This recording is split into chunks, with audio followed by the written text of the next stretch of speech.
President El-Sisi, thank you very much for this wonderful hospitality and for this spectacular organization. COP27, President Shukri, Your Majesties, Excellencies, dear friends. In just days, our planet's population will cross a new threshold. The 8 billionth member of our human family will be born. This milestone puts into perspective what this climate conference is all about. How will we answer when baby 8 billion is old enough to ask, what did you do for our world and for our planet when you had the chance? Excellencies, this UN climate conference is a reminder that the answer is in our hands. And the clock is ticking. We are in the fight of our lives, and we are losing. Greenhouse gas emissions keep growing. Global temperatures keep rising.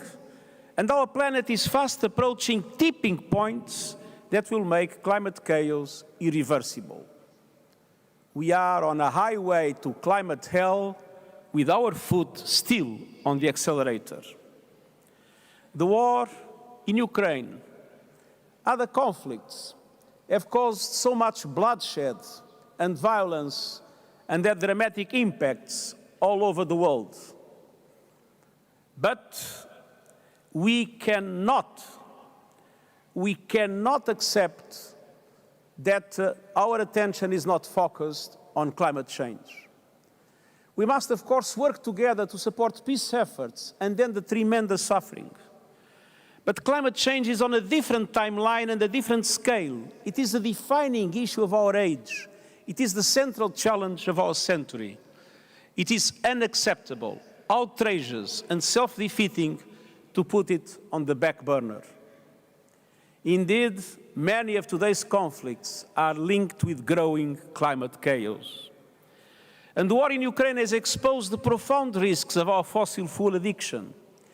And today's crisis cannot be an excuse for backsliding or greenwashing.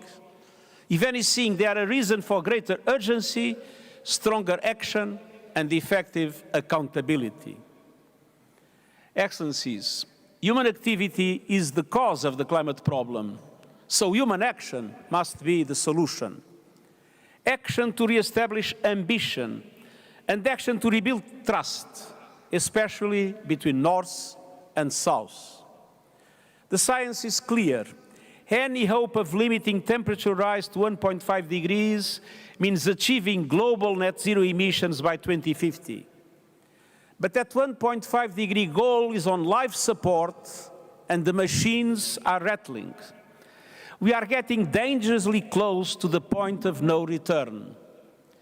And to avoid that dire fate, all G20 countries must accelerate their transition now in this decade. Developed countries must take the lead, but emerging economies are also critical to bending the global emissions curve. Last year in Glasgow, I called for coalitions of support for high-emitting emerging economies to accelerate the transition from coal towards renewables. We are making progress with the Just Energy Transition partnerships, but much more is needed. And that is why at the beginning of COP27, I'm calling for a historic pact between developed and developing economies, and especially developed and emerging economies, a climate solidarity pact. A pact in which all countries make an extra effort to reduce emissions this decade in line with 1.5 degree goal. A pact in which wealthier countries and international financial institutions provide financial and technical assistance to help emerging economies speed their own renewable energy transition. A pact to independence on fossil fuels and the building of new coal plants, phasing out coal in OECD countries by 2030 and everywhere else by 2040. A pact that will provide universal, affordable, sustainable energy for all. a pact in which developed and emerging economies unite around a common strategy and combine capacities and resources for the benefit of humankind. The two largest economies, the United States and China, have a particular responsibility to join efforts to make this pact a reality. And this is our only hope of meeting our climate goals. Humanity has a choice: cooperate or perish. It is either a climate solidarity pact or a collective suicide pact. Excellences, nous avons aussi désespérément besoin du We also need progress in adaptation in order to reinforce our resilience to climate change now and in the future. Today, around 3.5 billion people are living in highly vulnerable countries, vulnerable to climate change. In Glasgow, in the developed countries promised to double their contributions between now and 2025. We need a roadmap for implementation also. We need to recognize that this is a first stage. Adaptation resources must exceed 300 million per year by 2030. Half of the climate change funding must be focused on adaptation. International financial institutions and global development banks need to change their economic models, and they need to do their share to boost adaptation models. They must serve as tools to lever more financial resources to serve efforts to fight climate change. Countries and communities must have access to that funding, which must be funneled to key initiatives such as through the Adaptation Pipeline Accelerator. We must acknowledge a harsh truth. There is no adapting to a growing number of catastrophic events causing enormous suffering around the world.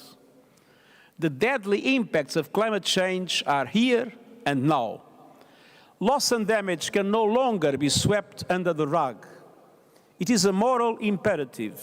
It is a fundamental question of international solidarity and climate justice. Those who contributed least to the climate crisis are reaping the whirlwind sown by others. And many are blindsided by impacts for which they had no warning or means of preparation. This is why I am calling for a universal early warning system coverage within 5 years. And it is why I am asking that all governments tax the windfall profits of fossil fuel companies.